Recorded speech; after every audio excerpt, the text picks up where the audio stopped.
Alors, je suis théologienne et je vais vous donner une réponse de théologienne. Je pense que le christianisme et la théologie chrétienne ont une pensée à propos du mal qui est peut-être plus approfondie, plus subtile que dans d'autres courants idéologiques ou dans d'autres religions. Et c'est cela, je crois, qui me pousse, depuis que je suis petite, une sensibilité au mal, à la mortalité, au caractère éphémère et provisoire des choses, et surtout tout ce qui est un mal en excès, tout ce qui excède ma responsabilité tout à fait individuelle par rapport au mal, ce qui dans le mal me dépasse et qui pourtant relève de ma responsabilité. Et je crois qu'en théologie chrétienne, ce qui nous permet d'appréhender cela, c'est le discours typiquement protestant sur la grâce. C'est-à-dire qu'au mal en excès, on oppose un autre excès, qui est un excès de Dieu, un excès de vie, un excès de bien. Et quand on braque ce projecteur sur le mal, il apparaît dans toute sa laideur. Il apparaît aussi dans tous ses excès, mais ça permet du coup de le penser, de le nommer, et ça permet d'en prendre la responsabilité. C'est-à-dire d'avoir la capacité de lui répondre, tout simplement.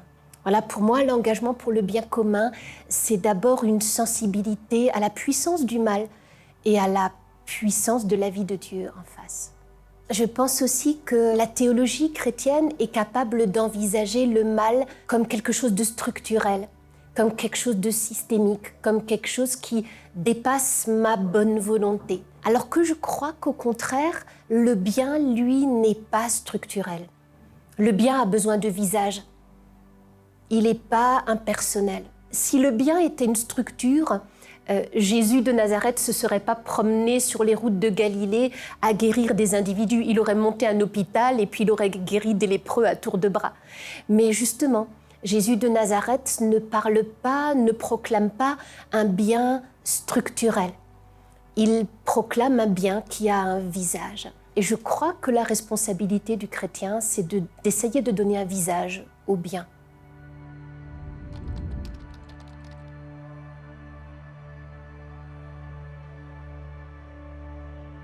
J'ai grandi dans une famille protestante depuis que je suis toute petite. J'ai des parents pasteurs, des grands-pères, arrière-grands-pères pasteurs. Et cela m'a forgée, je crois, non pas tant dans une culture biblique que dans une sensibilité à la proclamation protestante du salut par la grâce seule. Comme quelque chose qui nous dépasse, comme quelque chose qui nous surpasse et finalement à quoi je ne dois pas consentir, mais dans quoi je dois rentrer, tout simplement. Un peu comme un mouvement, comme une dynamique de grâce qu'il s'agit d'adopter et de suivre. Un des auteurs bibliques qui me parle le plus, c'est Paul. C'est pas étonnant, hein, j'ai un arrière-plan luthérien et Paul et son discours à la fois sur l'excès du mal et sur l'excès de la grâce me parle et me pousse, je crois, en avant.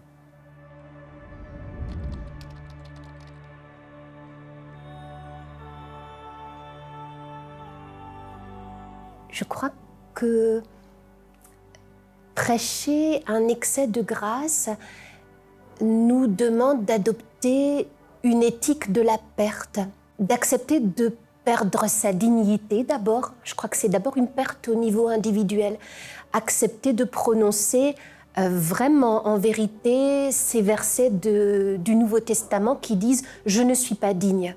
Seigneur, je ne suis pas digne de te recevoir. Ou bien le fils prodigue qui dit « J'irai vers mon père et je lui dirai « Je ne suis pas digne, je ne suis plus digne d'être appelé ton fils ». Donc une perte en dignité et par la suite, dans l'action concrète, accepter tout simplement de perdre du temps. Quand quelqu'un vient dans mon bureau, en larmes, d'arrêter ce que je fais et de lui accorder l'heure, les 2 heures dont il a besoin. D'accepter très concrètement de perdre de l'argent, vider son compte en banque, voilà, pour un inconnu qu'on aura vu dans la rue pour une cause quelconque, sans trop réfléchir, sans trop calculer. Et cette perte peut faire peur, elle nous enlève nos protections. Mais je pense aussi que lorsqu'on perd ses protections, on entre en résonance avec le monde. On acquiert plus de fluidité. On acquiert peut-être plus de légèreté. On accepte de dire « ce n'est pas grave ». C'est pas grave si j'ai moins d'argent pour vivre. Ce n'est pas grave si j'ai perdu une partie de mon temps avec d'autres êtres humains et que du coup, j'ai pas écrit tous les livres que j'aurais pu écrire. On gagne en légèreté, on gagne en fluidité et pour moi, ce sont les conditions pour éprouver de la joie, tout simplement.